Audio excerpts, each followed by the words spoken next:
हमारे सभी दर्शकों को एस्ट्रोलॉजर अमित शर्मा का प्यार भरा नमस्कार।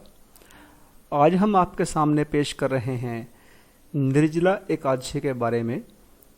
यह व्रत इस साल 2 जून को पड़ रहा है, लेकिन आप इस व्रत से संबंधित सभी सामग्रियों का इंतजाम टाइम पर कर लें, इसलिए हम इस वीडियो को 1 जून को ही डाल रहे हैं। इस व्रत को भीमसेन एकादशी या पांडव एकादशी के नाम से भी जाना जाता है।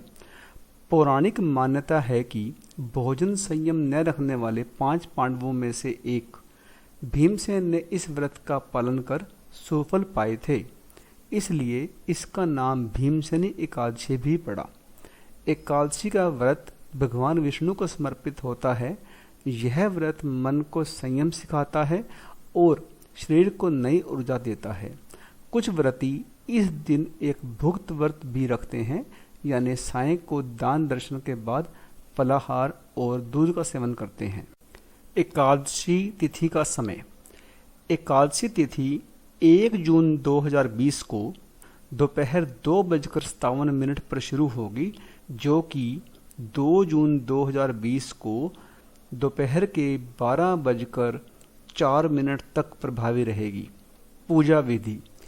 एकादशी तिथि के सूर्य उदय से अगले दिन द्वादशी तिथि के सूर्योदय तक जल और भोजन का त्याग किया जाता है। इसके बाद दान पुण्य आदि कर इस व्रत का विधान पूर्ण होता है।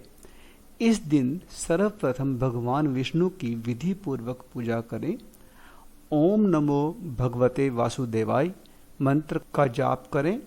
इस दिन व्रत करने वालों को चाहिए कि वह जल से कलश भरें, वह सफेद वस्त्र को उस पर रखें और उस पर चीनी तथा दक्षिणा रखकर ब्राह्मण को दान दें। इस दिन कलश और गोदान का विशेष महत्व है। व्रत विधान।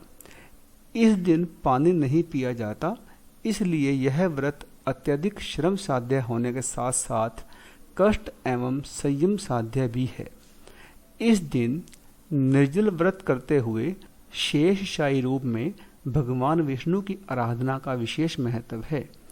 इस एकादशी का व्रत करके यथासंभव अन्न, वस्त्र, छतरी, जूता, पंखी, शरबत तथा फल आदि का दान करना चाहिए।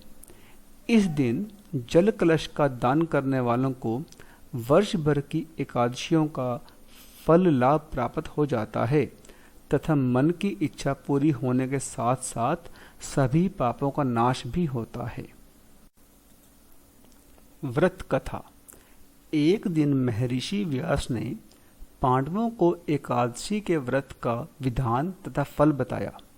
इस दिन जब वे भोजन करने के दोषों की चर्चा करने लगे तो भीमसेन ने अपनी आपत्ति प्रकट करते हुए कहा, पितामह, एकादशी का व्रत करते हुए समूचा पांडव परिवार इस दिन अन्न जल न ग्रहण करे।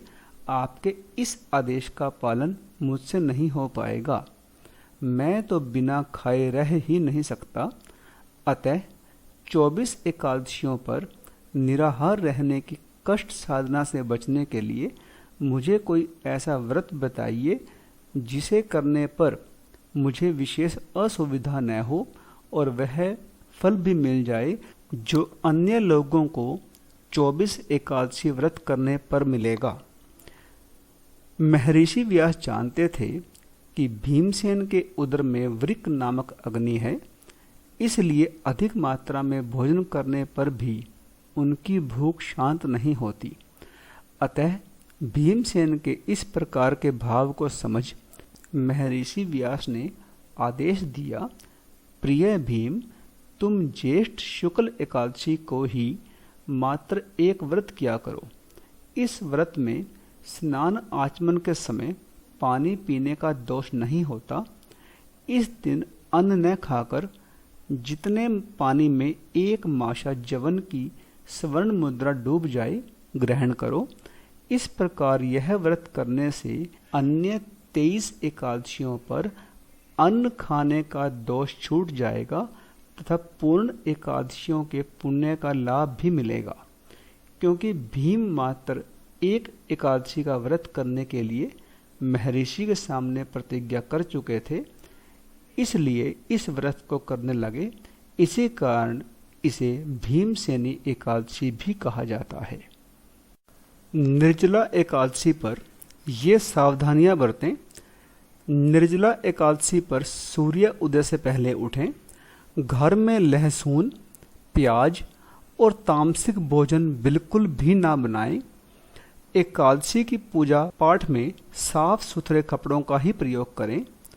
निर्जला एकादशी के व्रत विधान में परिवार में शांतिपूर्वक माहौल बनाए रखें तथा सभी प्रकार की पूजा पाठ की सामग्री शुद्ध और साफ ही प्रयोग में लाएं। निर्जला एकादशी पर करें महाउपाय। एक चकोर भोजपत्र पर केसर में गुलाब जल मिलाकर ओम नमो नारायणाय मंत्र 3 बार लिखें। अब एक आसन पर बैठकर विष्णु सहस्त्र नाम का पाठ करें। पाठ के बाद यह भोजपत्र अपने पर्स या पॉकेट में रखें। इस वीडियो में तो इतना ही। अब इजाज़त दीजिए। आपका बहुत बहुत धन्यवाद।